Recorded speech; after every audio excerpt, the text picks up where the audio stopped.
ஏமா கேள்வியா கேட்கறிய, நீ வந்தா என்ன செய்வ அதானே கேட்கறீங்க. கரெக்ட், கேட்கணும். மக்களோட அடிப்படை தேவைகளை தீர்க்கிறது தான் நம்மளுடைய ஃபர்ஸ்ட் வேலையே.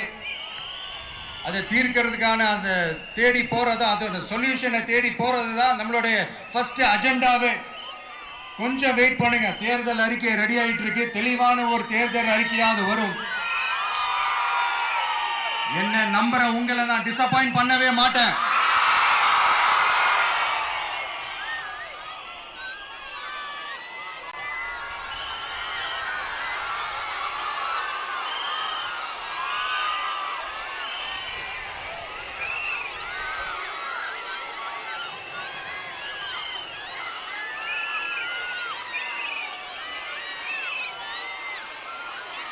இந்த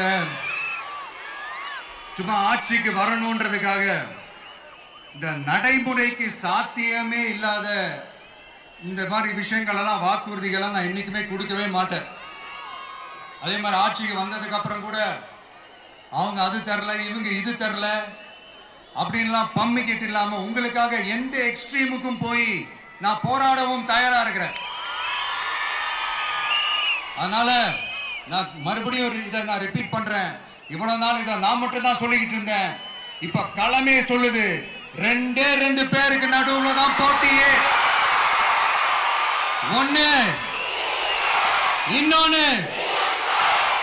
ஒன்னு தூய சக்தி டிவிக்கு, இன்னொன்னு தீய சக்தி டிஎம்கே.